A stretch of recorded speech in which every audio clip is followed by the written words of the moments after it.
আক্রমণ আর পাল্টা আক্রমণের জমজমাট এক নির্বাচনে বিতর্ক দেখল বিশ্ব।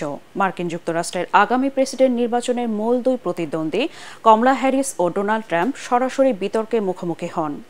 এটি ট্রাম্পের দ্বিতীয় বিতর্ক আর কমলার প্রথম, তবে দুজনে একসাথে প্রথম। ফিলাডেলফিয়ায় আয়োজিত এই বিতর্ক চলে প্রায় ১.৫ ঘন্টা ধরে। আয়োজন করে মার্কিন সম্প্রচার মাধ্যম এবিসি নিউজ। বিস্তারিত আসিফুর রহমান সাগরের রিপোর্টে।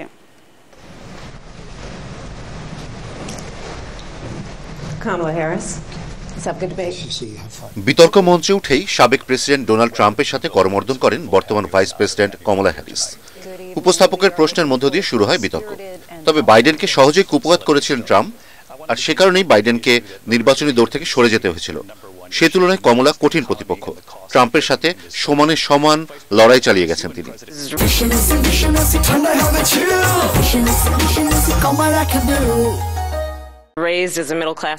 দুই প্রার্থীর কাছে প্রথম প্রশ্ন ছিল, অর্থনীতির ক্ষেত্রে আপনি কি বিশ্বাস করেন যে আমেরিকানরা ৪ বছর আগের চেয়ে ভালো আছে? উত্তরে কমলা বলেন, অর্থনীতিতে তিনি সবার জন্য সুযোগ তৈরি করতে চান। ট্রাম্পের প্রতি আমেরিকায় বেকারত্ব বৃদ্ধি, মহামন্দা সৃষ্টির অভিযোগ আনেন তিনি। ট্রাম্পের অর্থনৈতিক নীতিরও সমালোচনা করেন কমলা হ্যারিস। ট্রাম্পের অর্থনৈতিক নীতি বাস্তবায়ন হলে আমেরিকায় আগামী বছরের মধ্যে আবারও মন্দা শুরু হবে, কারণ মার্কিনীদের জন্য ট্রাম্পের কোনো পরিকল্পনা নেই। তিনি মার্কিন জনগণের উন্নতির চাইতে নিজেকে রক্ষা করতে বেশি আগ্রহী। অপরদিকে ট্রাম্প কমলার সমালোচনার জবাব দেন, সেই সাথে অন্য দেশের উপর শুল্ক বসানোর পরিকল্পনার কথা জানান। চীনের প্রসঙ্গ টেনে ট্রাম্প বলেন, তার শাসনামলে চীনের কাছ থেকে $1 বিলিয়ন শুল্ক এসেছিল। এমনকি আমি ক্ষমতা ছাড়ার পরও শুল্ক আসা অব্যাহত রয়েছে। আলোচনার এক পর্যায়ে উপস্থাপক কমলা হ্যারিসের কাছে জানতে চান ফিলিস্তিনে গাজায় ইসরায়েলের যুদ্ধ পরিচালনা এবং কিভাবে তিনি এই অচলাবস্থা নিরসনে কাজ করবেন।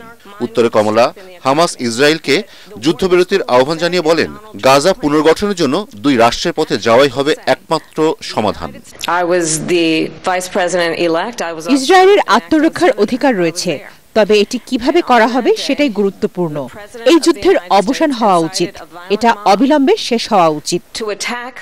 ইসরায়েল প্রসঙ্গে ডোনাল্ড ট্রাম্প বলেন, কমলা নির্বাচনে জিতলে 2 বছরের মধ্যে ইসরায়েল রাষ্ট্রের অস্তিত্ব থাকবে না। ট্রাম্পের কাছে প্রশ্ন ছিল কিভাবে তিনি গাজায় চলমান যুদ্ধ শেষ করবেন এবং হামাসের হাতে জিম্মি থাকা বেসামরিক মানুষদের ফিরিয়ে আনতে উদ্যোগী হবেন। জবাবে ট্রাম্প বলেন, তিনি মার্কিন প্রেসিডেন্ট থাকলে এ যুদ্ধ হতোই না।